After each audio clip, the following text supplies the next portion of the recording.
আসসালামু আলাইকুম। আজকে সর্বশেষ সংবাদ জানাবো আমি নুসরাত।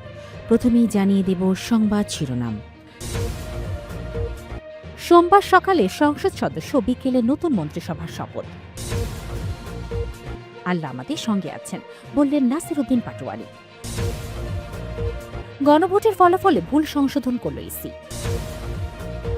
নির্বাচনে ৩০ আসনে কারচুপির অভিযোগ, পুনর্গণনা ও শপথ স্থগিতের আবেদন জামায়াতের। শেখ হাসিনার প্রত্যর্পণ আইনি প্রক্রিয়ার উপর নির্ভর করবে, বললেন তারেক রহমান।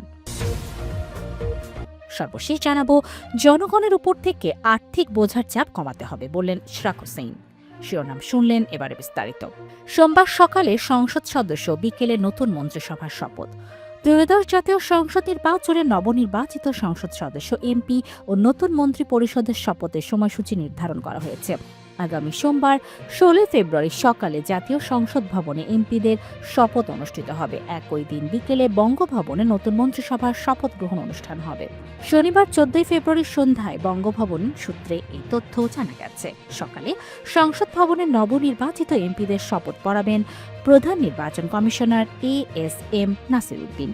অপরদিকে বিকেলে বঙ্গভবনে নতুন মন্ত্রিপরিষদ সদস্যদের শপথ পড়াবেন রাষ্ট্রপতি মোহাম্মদ শাহাবুদ্দিন। গত ১২ ফেব্রুয়ারি অনুষ্ঠিত ত্রয়োদশ জাতীয় সংসদ নির্বাচন ও গণভোটে বেসরকারিভাবে ঘোষিত ফল অনুযায়ী বাংলাদেশ জাতীয়তাবাদী দল বিএনপি ও তাদের জোটের প্রার্থীরা ২১৪টি আসনে জয় পেয়েছেন। অন্যদিকে বাংলাদেশ জামায়াতে ইসলামের নেতৃত্বাধীন ১১ দলীয় জোট পেয়েছে ৭৭টি আসন। এছাড়া অন্যান্য দল ও স্বতন্ত্র প্রার্থীরা জয়ী হয়েছেন ৮টি আসনে। শুক্রবার ১৩ ফেব্রুয়ারি নির্বাচন কমিশন ২৯৭টি আসনের চূড়ান্ত ফলাফল ঘোষণা করে। আনুষ্ঠানিকতা শেষে একই দিন দিবাগত রাতে নির্বাচিত সংসদ সদস্যদের নাম ও পরিচয় সম্বলিত গেজেট প্রকাশ করা হয়। নির্বাচন কমিশনারের সিনিয়র সচিব আক্তার আহমেদ জানান, গেজেট প্রকাশের ৩ দিনের মধ্যে নবনির্বাচিত এমপিদের শপথ গ্রহণ অনুষ্ঠিত হবে। সামনে রমজান থাকায় দ্রুত শপথ আয়োজনের উদ্যোগ নেওয়া হয়েছে বলেও জানান তিনি। আল্লাহ আমাদের সঙ্গে আছেন, বললেন নাসির উদ্দিন পাটোয়ারি। নিজের সমর্থকদের হতাশ না হওয়ার আহ্বান জানিয়েছেন জাতীয় নাগরিক পার্টির এনসিপির মুখ্য সমন্বয়ক নাসির উদ্দিন পাটোয়ারি। শনিবার ১৪ ফেব্রুয়ারি বিকেলে নিজের ভেরিফাইড ফেসবুক পেজে কোরআনের আয়াত সম্বলিত এক পোস্টে তিনি এই আহ্বান জানান।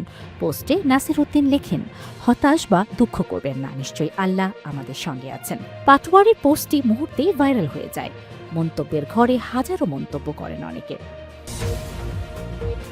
গণভোটের ফলাফলের ভুল সংশোধন করল ইসি। দেশজুড়ে তীব্র সমালোচনার মুখে রাজশাহী ৪ আসনের গণভোটের ফলাফলের ভুল তথ্য সংশোধন করেছে নির্বাচন কমিশন ইসির দেওয়া তথ্য মতে সদ্য সমাপ্ত গণভোটে প্রায় ৬২.৪৭% ভোটার হ্যাঁ ভোট এবং ২৯.৩২% ভোটার না ভোট দিয়েছেন। অধিকাংশ আসনেই হ্যাঁ বিজয়ী হলেও ১১টি আসনে না বিজয়ী হয়েছে। প্রথমে ইসি প্রকাশিত ফলাফলে রাজশাহী ৪ আসনে গণভোটের কাস্টিং হার দেখানো হয় ২৪৪.২৯৫%, অথচ এই আসনে মোট ভোটার ৩,১৯,৯০৯ জন। কিন্তু এই আসনে কাস্টিং ভোটই দেখানো হয় ৭,৮১,৫৫৩টি। অর্থাৎ এখানে না ভোটের পক্ষে ৬,১২,২২৯টি এবং হ্যাঁ ভোটের পক্ষে ১,৪৫,৩৮২ ভোট দেখানো হয়। বিষয়টি নিয়ে সামাজিক যোগাযোগ এবং গণমাধ্যমের সমালোচনা শুরু করলে ইসি সংশোধিত ফলাফল প্রকাশ করে। ইসির সংশোধিত ফলাফলের দেয়া তথ্য অনুযায়ী রাজশাহী ৪ আসনে গণভোটের কাস্টিং হার ৭২.৫৯%। মোট ভোটার সংখ্যা অপরিবর্তিত।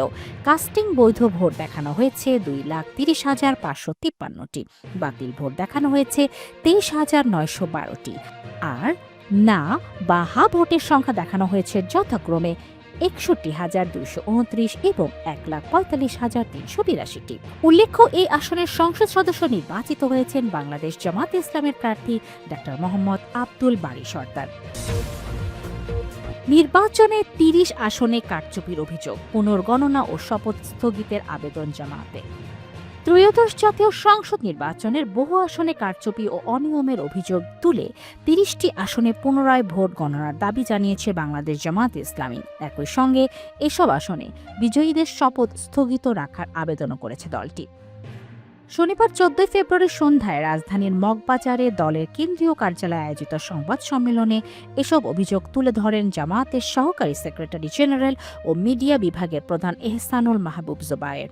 এহসানুল মাহবুব জোবায়ের বলেন, নির্বাচনের বহু ক্ষেত্রে কারচুপি ও জালিয়াতি হয়েছে, বিশেষ করে ৩০টি আসনের চরম অব্যবস্থাপনা লক্ষ্য করা গেছে। তিনি দাবি করেন, কিছু আসনে ফলাফল ঘোষণা করতে অস্বাভাবিক সময় নেওয়া হয়েছে এবং কোথাও কোথাও পক্ষপাত দুষ্ট আচরণ করা হয়েছে।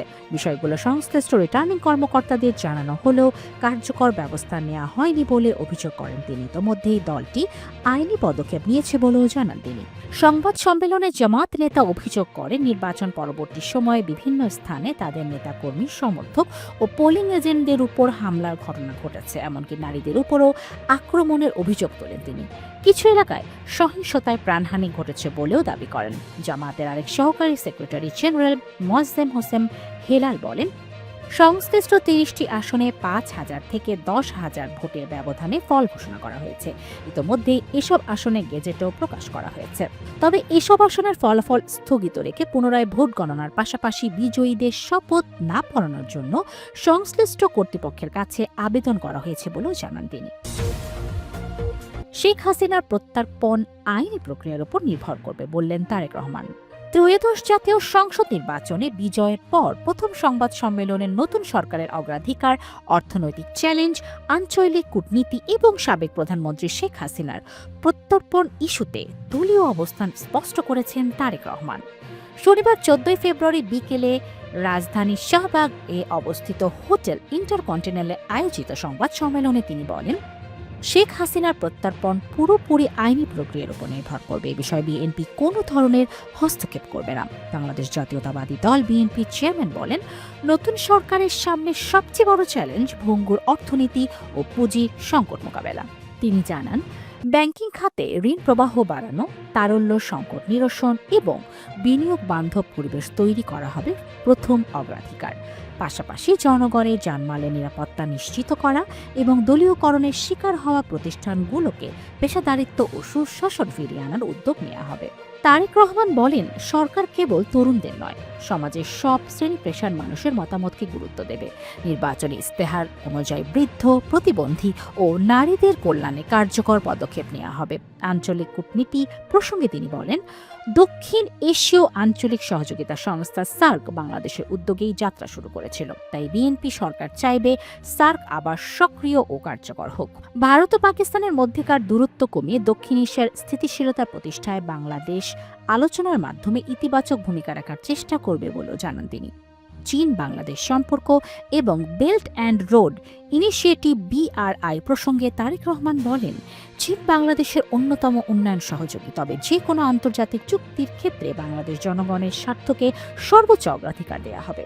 তিনি বলেন, BRI দেশের অর্থনীতির জন্য লাভজনক হলেও সরকার ইতিবাচকভাবে এগোবে। নির্বাচনের ২ শতাধিক আসনে জয় পেতে কোনো ইঞ্জিনিয়ারিং করা হয়েছে কি না এমন প্রশ্নের জবাবে তারেক রহমান বলেন, আমরা ইঞ্জিনিয়ারিং করেছি, জনগণকে কনভিন্স করা ইঞ্জিনিয়ারিং, জনগণকে আমাদের পক্ষে আনা, এটাই ছিল আমাদের সাফল্য। সংবাদ সম্মেলনে বিএনপির মহাসচিব সহ স্থায়ী কমিটির একাধিক সদস্য ও কেন্দ্রীয় নেতারা উপস্থিত ছিলেন। জনগণের উপর থেকে আর্থিক বোঝার চাপ কমাতে হবে বললেন ইশরাক হোসেন। ত্রয়োদশ জাতীয় সংসদ নির্বাচনে ঢাকা ৬ আসনে নির্বাচিত সংসদ সদস্য ইঞ্জিনিয়ার ইশরাক হোসেন বলেছেন, দেশের অর্থনীতি স্থবির হয়ে পড়েছে, জনগণের উপর থেকে আর্থিক বোঝার চাপ কমিয়ে আনতে হবে। শনিবার ১৪ ফেব্রুয়ারি বিকেলে রাজধানীর ওয়ারীতে ত্রয়োদশ জাতীয় সংসদ নির্বাচনে বিএনপির নিরঙ্কুশ বিজয়ের শুকরিয়া আদায় এবং বেগম খালেদা জিয়ার বিদেহী আত্মার মাগফিরাত কামনায় দোয়া ও মোনাজাত অনুষ্ঠানে তিনি কথা বলেন। ইশরাক হোসেন বলেন, অন্তর্বর্তী সরকারের আমলে দেশের অর্থনীতি স্থবির হয়ে পড়েছে। সরকার গঠন করে জনগণের উপর থেকে আর্থিক বোঝার চাপ কমিয়ে আনতে হবে। দলকে ব্যবহার করে কেউ অন্যায় করলে কঠোর ব্যবস্থা নেওয়া হবে বলে জানিয়ে ইশরাক হোসেন বলেন, ঢাকা ৬ আসনে মাদক, সন্ত্রাস, চাঁদাবাজ নির্মূলে কাজ করব। কোনো নেতাকর্মী অন্যায় করলে আমরা আর বসে থাকব না, আইনি ব্যবস্থা নেওয়া হবে। দলকে ব্যবহার করে কেউ অন্যায় করলে কঠোর ব্যবস্থা নেওয়া হবে। সেই সঙ্গে আসন্ন রমজানে দ্রব্যমূল্যের দাম নিয়ন্ত্রণে কাজ করবে বলেও জানান তিনি।